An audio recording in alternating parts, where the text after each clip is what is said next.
Hey everybody, and welcome back to the week that was. My name is Jude Newcomb. I'm glad you're all here for episode 35 of the show.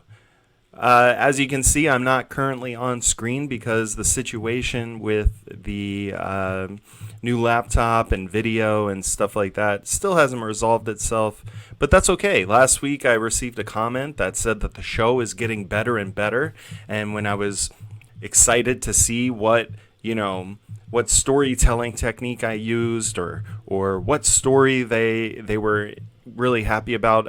It was neither of those things, and it was simply the fact that I was not on screen in the beginning. So, it is what it is. I'm just kidding. They were being sarcastic, but I thought it was funny. And but I am looking to secure like a proper background for my intro videos and just film it instead of having a virtual background. So I'm still kind of working that out. So next week after that, who knows? But for now, we have a ton of stories because it has been a landmark week, I believe, for Metrix. A lot happened. Some weeks are more busy than others with what I'm able to report. And this week is almost I don't have enough time. So I had to cut a few things out. Maybe I'll talk about next week. But for now, we're going to start with the Bitmart exchange listing going live. That's the MRXb USDT pairing. There was a little bit of a delay, I think about 18 hours, due to a system upgrade that Bitmart performed right before our listing was supposed to go live. That pushed us back a little bit, but we're all gravy now. It's good to go. We're live on the exchange, as you can see. People love the exchange. The comments have been great. It's a very clean-looking exchange. It's simple. It's easy to use. It does one of the things that I really like. Like if you hit one of these prices, you can then see, exactly like how much something would cost in USDT if you were to purchase it at a certain level. I love that. Not all exchanges do that. We have the charts, and that comes in like a trading style view or a trading view style. It's really an awesome exchange with great customer support. They've been a pleasure to deal with, and really, like, just a couple days later, we got this awesome news that we had to tweet about. The daily volume went over 1 million metrics, 1 million USDT. It's way more metrics than 1 million, but so a little typo there, but hopefully everybody gets the gist of what I was saying in the tweet. I can't really tell you the last time that we had over $1 million in volume. It's a great sign. It's exactly what these exchange listings are designed to do. It's the plan that Trent has in place is to stair step our way to better and better exchanges, and what each one does along the way is builds volume. So we couldn't be happier, with the volume on DigiFinix, the volume on PancakeSwap, the volume on Bitmart. It's really, really driving Metrix Coin, and it's going to help us to attract more people that want to know more about Metrix. It's going to attract other exchanges. It's going to attract partnerships. All those things require volume. So this was fantastic to see.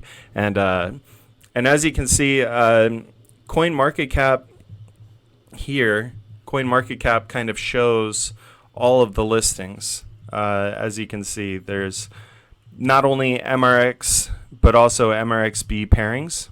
And this is, like I said, on the CoinMarketCap page. But CoinGecko has split them. So we have Wrapped MRX has its own page, and Metrix Coin has its own page. So, if you go to the Wrapped MRX page, you can scroll down and you can see that's where Pancake and Bitmart are. If you go to the Metrix Coin page and you scroll down, you kind of see DigiFinix and Crex. Also, another important thing, real simple to do, just go over here, hit, good if you're into metrics. You can hit bad if you don't like it. But those are simple things that the community can do to, say that you like metrics. And CoinMarketCap has the same thing. You can do that right here. So yeah, that's where we're at with exchanges. Just looking to continue growing, and so far so good. Definitely love Bitmart. So thanks to Bitmart for the listing. Now, we also had a tweet that went out that kind of unveiled a sneak peek of the NFT platform that we have coming out called MetriVerse. One of the kind of Easter eggs in that screenshot was the unveiling of PyroPets. And PyroPets, as you can see here on the bottom of the screen, you can see the countdown clock. We've been kind of teasing that for about 20 days now.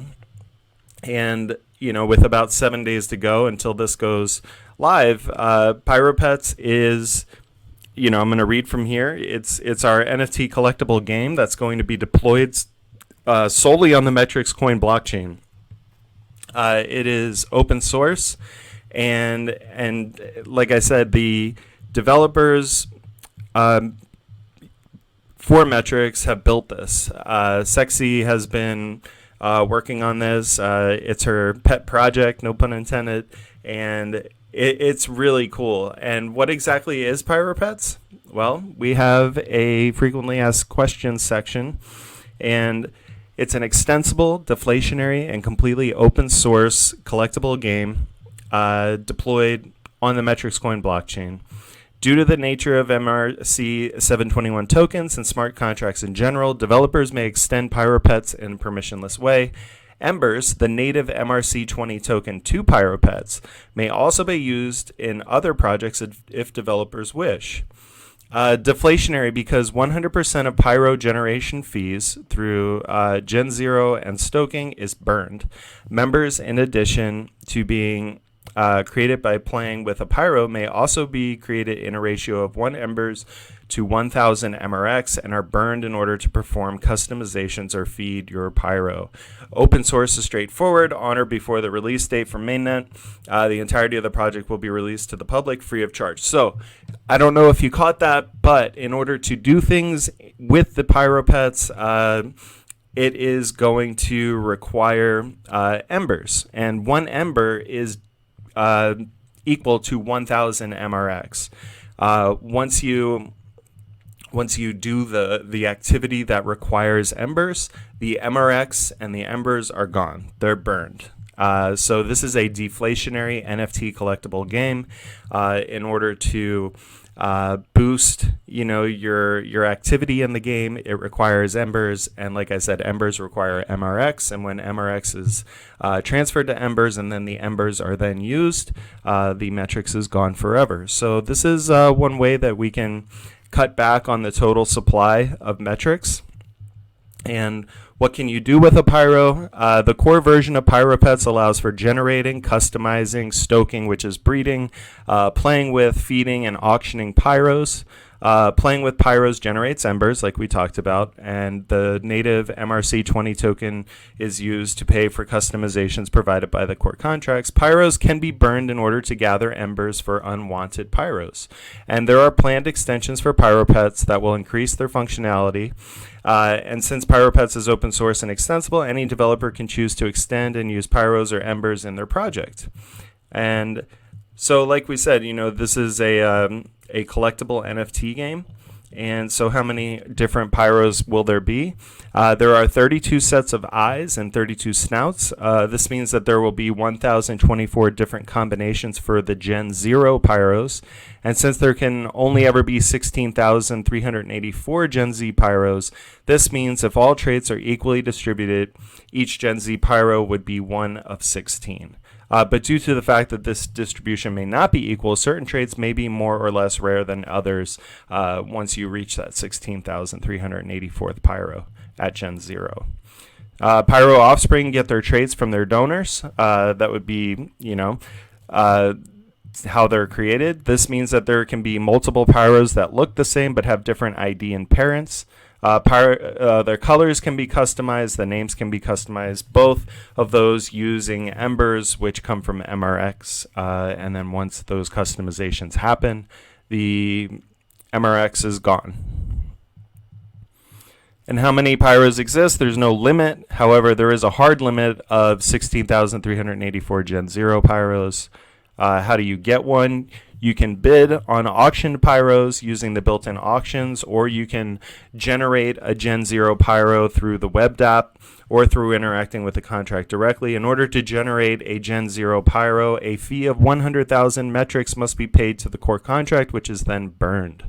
So again, another way that Metrix is burned in this PyroPets platform, this game, collectible game that is deflationary for Metrix. And then what is stoking? New pyros can also be created by stoking through a process known as pyrogenesis. Pyrogenesis occurs when two pyros stoke/breed. In order to stoke, a dynamic fee of MRX based on donor generation must be paid to the core contract, which is then burned. So I can keep going, but we'll save some more questions for next week. But this is kind of, the PyroPets kind of universe. It's going to be great. If you want to see like a sneak peek of what a PyroPet really looks like with the eyes and snout, you can take a look at our Twitter page and scroll down for a little sneak peek of the NFT platform MetriVerse, which kind of leads me right into the next story, which is we have a Twitter page for MetriVerse. The Twitter page has our logos on it. Elena, who is our graphic design artist, created a really clean, smooth MetriVerse logo and font. I love it. And the response has been great. If you can take a minute to go into the description of this video and go to the Twitter MRX MetriVerse handle and follow, that would be great. This is going to be the place for MetriVerse news, where we're going to talk about PyroPets. We're going to talk about any other collection that's going to be coming up that we think looks cool, and it's just a good way to promote what's going on in MetriVerse. So take a look, follow, and just great job, Elena, on the logos that we have here. Really cool. We are also excited. Yesterday, we released the news that Metrix was named one of the top 10 most innovative blockchain companies of the year. This is through Analytics Insight magazine. We're very, very happy about this designation. Obviously, it's a confirmation of what we've been feeling for a long time, that this project does a lot. We cover a lot of ground. We're, seeking a lot of different paths. We have a mantra of for everyone, for everything, and we're just really grateful. This is a great magazine. You can go through and you can read like some really great stories from other CEOs, not only our own, about different projects that exist out there and what people are doing. But Trent's story begins on page 26, so if you want, you can check it out by following it through our Twitter page. We also had an amazing Medium article that came out. This was done by team member Crypto Life. He wrote an awesome article about the journey that he's taken through Metrix Coin and the different kind of like areas that he's looking at as far as positive developments with Metrix and the different areas of development where the team is really going above and beyond and making Metrix an easy choice when picking a blockchain company that he feels comfortable putting his own name behind and becoming involved with. He goes through the mountains of content that we do, the different partnerships that we have, the social reach that we have with our Twitter and every page that we're on, the NFT platform, the gaming systems, and our wrapped efforts, the exchange listings, and it's just a great article that Joshua's written. And if you get the chance, please go read it. After I read it the first time, I was fired up. I was ready.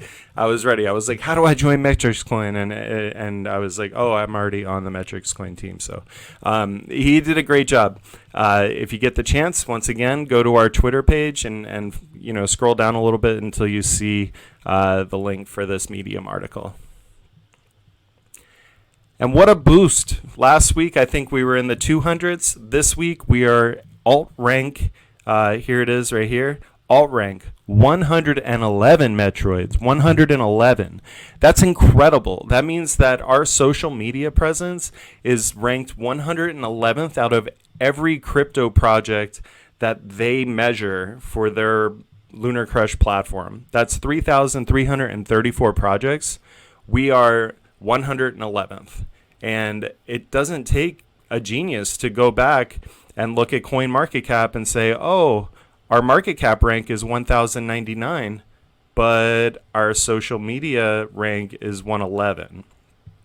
I don't think that those are not correlated. I think that that is a sign of things to come, and I really believe that the social media presence is what is needed to drive the other tally from CoinMarketCap, and I'm just very excited. I think that the community has done an amazing job, and I will say it every week if I need to, and it really kind of leads me to my last point that I want to make in this video, which is gotten a little bit long, but I told you there was a lot of news this week.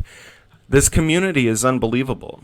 I talked last week about the unfortunate circumstance that I had when I knocked my old laptop off my table and broke it and had to get a new laptop. And I didn't ask for this. I didn't do anything. But a bunch of guys in the community came together and they raised money for me and donated to me or the channel or whatever it is. And they were able to send me funds to go towards the costs of operation. I'm very blown away by that. Like I said, I didn't ask for that, and I had a little bit of trouble accepting it, but it was I was not able to negotiate. So I definitely took it. I accepted it, and my dad told me one thing when I was a kid, when one of his friends handed me a $20 bill, and I tried not taking it. My dad said, when somebody offers you something, just take it and say thanks. So I want to say thank you to those that put money and donated it towards me, this project, and what we're doing here. It really means a lot, and I'm not really good at that kind of stuff. So thank you. With that being said, this is the best community in cryptocurrency. I don't care what anybody else says. That's my story. I'm sticking to it. That is going to be the reason why this project does anything, because we are all community members. We all came together to forge this process forward and make our way to the top 100. Our social media numbers are almost there. Now it's going to be the market cap, and that's going to come with further developments and nonstop action through the rest of this bull cycle and beyond. So with that, Metroids, I love you. Stay safe out there. Happy Thanksgiving if you celebrate that tomorrow. And I'll talk to you next week. Bye.